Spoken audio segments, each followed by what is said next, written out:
কি বৃন্তে ফুটিল রে রাধা কৃষ্ণ শ্যাম, শিব কালী ব্রহ্মা বিষ্ণু শ্যামা সীতারাম, শ্রীরাম কৃষ্ণ নাম, শ্রীরাম কৃষ্ণ নাম।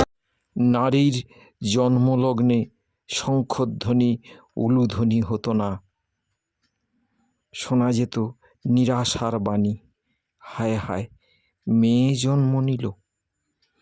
মেয়ে হয়ে জন্মানো যে কি অপরাধ সে যুগের ইতিহাস থেকে বোঝা যায়। মেয়ে হয়ে জন্মানো মানে পাপ।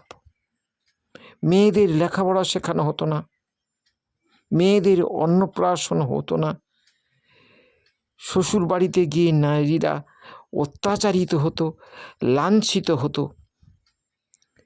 মেয়েদের সতীদাহ প্রথার মাধ্যমে পুড়িয়ে মারা হতো। নারী ছিল সেই সমাজে ব্রাত্য।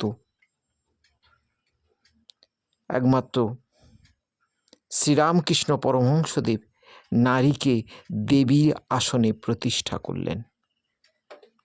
নমস্কার, ধর্মের আড়ালে চ্যানেল থেকে আপনাদের সবাইকে আন্তরিক শুভেচ্ছা জানাচ্ছি। আজ এই ভিডিওটা পুরো দেখার জন্য আপনাদের অনুরোধ জানাই। প্রেম ভরে মন রে গাহো রাম কৃষ্ণ নাম, শ্রীরাম কৃষ্ণ নাম, শ্রীরাম কৃষ্ণ নাম। 1872 সাল, জ্যৈষ্ঠ মাস, ফলহারিণী কালিকা পূজার দিন। একটা নির্জন কক্ষে সুন্দর করে ধূপ দীপ ফুল নিয়ে দেবী আরাধনায় বসলেন শ্রীরামকৃষ্ণ পরমহংসদেব। শ্রী শ্রী সারদা মাকে সুসজ্জিত পিঁড়ির ওপরে দাঁড় করিয়ে দিলেন। তারপর মালা দিলেন, পায়ে ফুল দিলেন। সারদা মায়ের দেহকে উপলক্ষ করে দেবী ষোড়শী সাধনার মগ্ন হলেন শ্রীরামকৃষ্ণ পরমহংসদেব।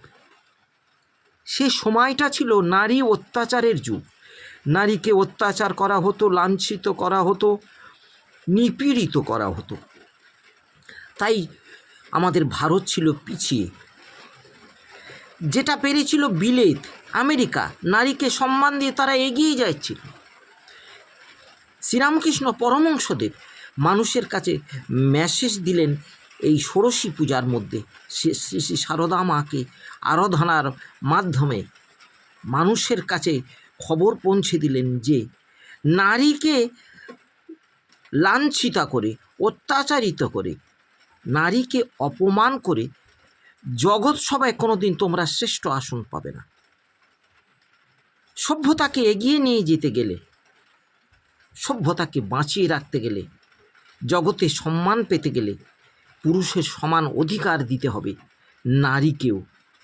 নারীর প্রতি কোনো রকম অবিচার করা যাবে না। শ্রীরামকৃষ্ণ পরমহংসদেব সেদিনে সারদা মাকে পূজার মাধ্যমে, ষোড়শী পূজার মাধ্যমে এই ভারতে মানুষের কাছে মেসেজ দিয়েছিলেন যে নারীকে সম্মান দাও, নারীকে ভালোবাসো, নারীকে সম্মানের আসনে প্রতিষ্ঠিত করো, তোমাদের উন্নতি হবে।